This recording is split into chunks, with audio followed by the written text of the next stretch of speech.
quick one. So our conference's aim is to discuss how the creative industry has excluded certain groups, particularly BIPOC, LGBTQIA+, and women in particular.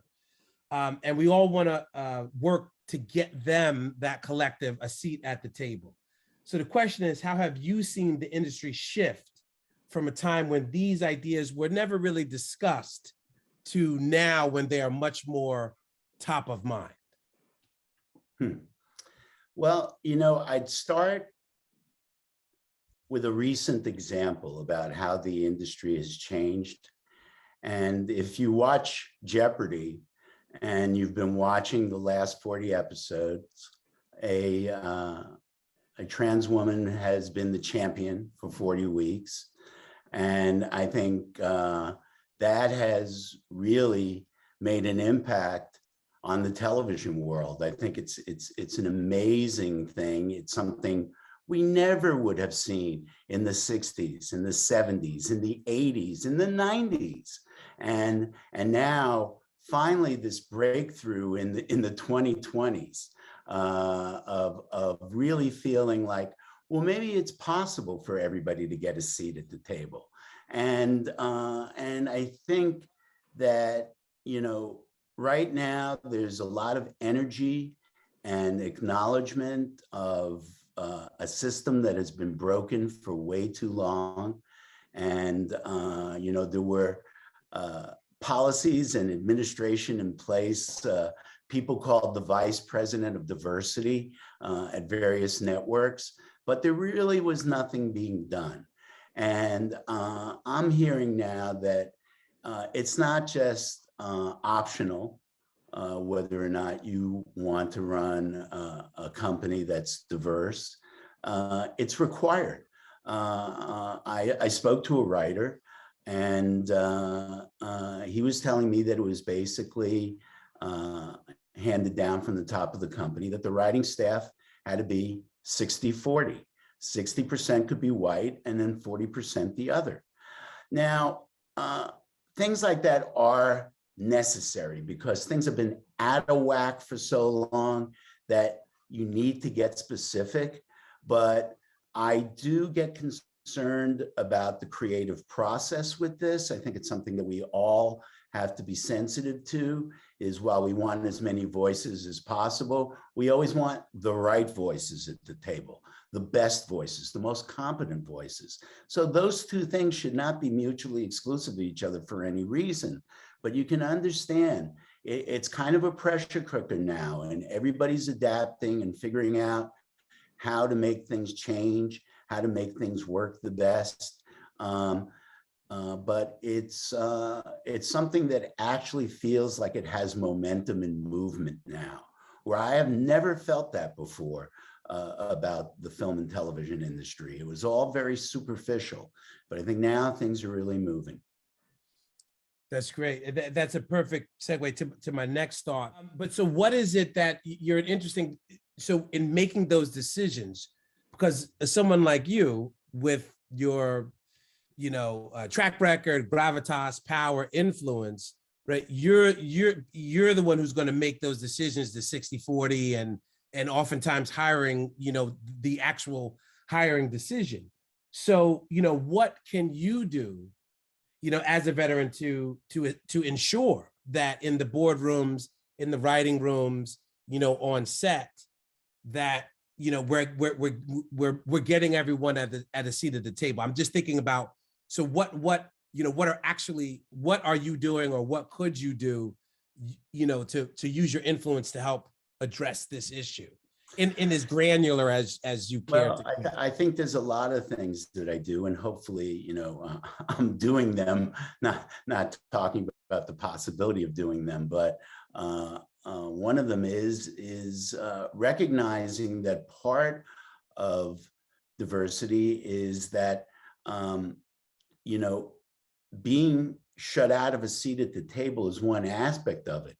Having more and more candidates that are eligible to take that seat at the table is the other issue, because the other end of the spectrum is, while the seats may have not been open to people of color, the educational process of getting to those seats has not been open.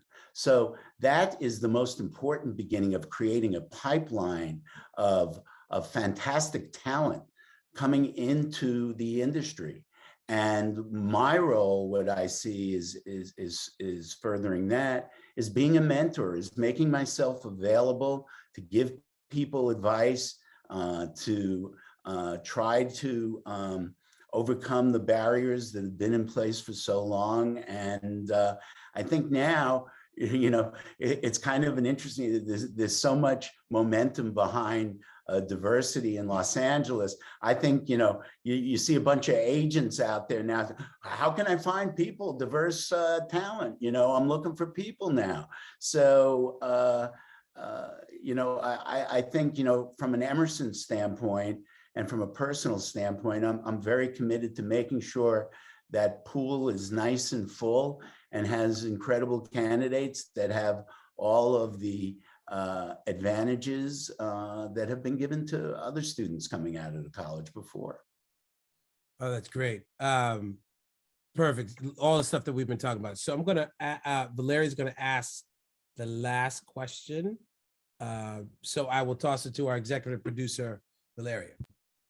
Hey, Valeria. Thank you. What advice would you give to students entering the marketplace who need to avoid having their voices and ideas sidelined by regressive people who still hold the power? Well, Valeria, I know what you really wanted to ask me was, I can't believe this guy is shamelessly promoting his own merch on this call. And, I think thankfully Wes knows me well enough to know I would never do something like that. I just wouldn't.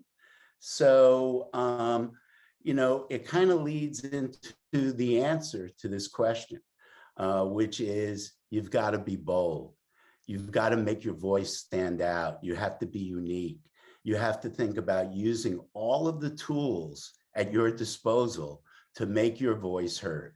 And thankfully today, there are so many tools, some of them kind of inescapable, but to use your creativity, to use these tools to make your voice heard, if you're lucky enough to get something to go viral and really make an impact, then bravo. But I think, that's what's really going to make the difference today. And I think, it's no strange coincidence that all these changes are happening in this digital age where the silos are getting broken down, the barriers of communication are broken down, the access to different groups is broken down. So all of it's coming together in this great timing. And I think, we've talked about a lot of the past and, an era of the 50s being the golden age of television, the golden age of entertainment. I think this is the beginning of the golden age of entertainment right now. We are going to see the best representation of ourselves, of things that really matter to us. And all of that is going to be, coming to fruition. If we could just get our heads a little bit more out of the Marvel universe, I think everything is going to be really okay. Yeah, that thanks for that. And then was it Spider-Man movie is like number 7 all time now? It's sort of it's an interesting world out there, but I think part of that is let's face it, the timing of that is no small reason of that success. People have been locked up for 2 years. They really haven't had that epic, iconic movie, during that period of time. There were several, look, West Side Story couldn't make a dent during the pandemic. And you would have thought that everybody might've been looking forward to that. But Spider-Man, boy, that's talking everybody's language at once. So yeah, it's a tremendous success. I haven't seen it. I don't know. The more it gets big, the less for some reason I've resisted, although I love those Marvel movies. I'm a fan of Into the Spider-Verse myself. I think that's a brilliant movie, and I'm looking forward to the next iteration of that. Right. Right, right. And listen, Miles Morales, that was all, this is the type of intentionality, right, that you're talking about, is that, the pieces are out there. Do you want to make that move? Mm-hmm. To your previous point. That's right. If I can add two things. One, Kevin, I have my friend's merch like in my room. Like I have a shirt that I bought in the Warner Brothers tour that I went with my dad when I was in LA last semester. I did the ELA program. And all of my friends know that I love Friends, and like I have like a birthday present. It's like the cup of the Central Perk Oh, you coffee got a shop. mug, huh? And so Good. yeah, I got my mug. So yeah, like when you were talking about the merch, I was like, I even thought of putting that to the call, but I was like, no, I don't want to be that fan girl.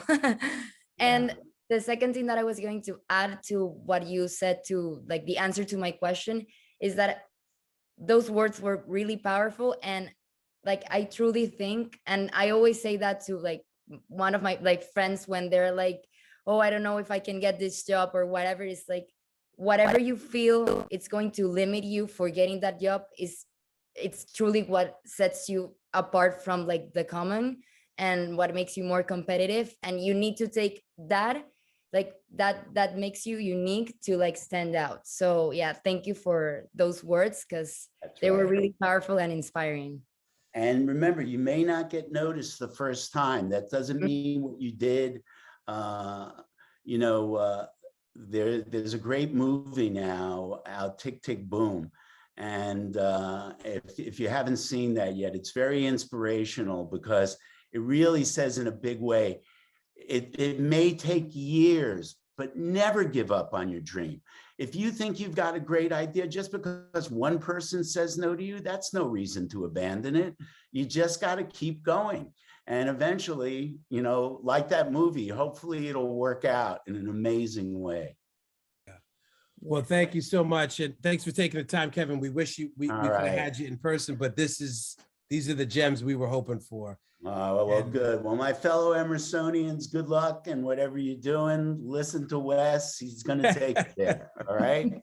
That's good. That's the best advice all day. I know in rooms that we're in and not in, you've been a supporter of the BCE, and we recognize that and we appreciate it.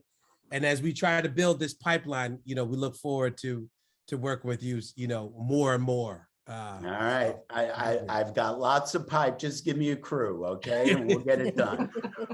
Absolutely.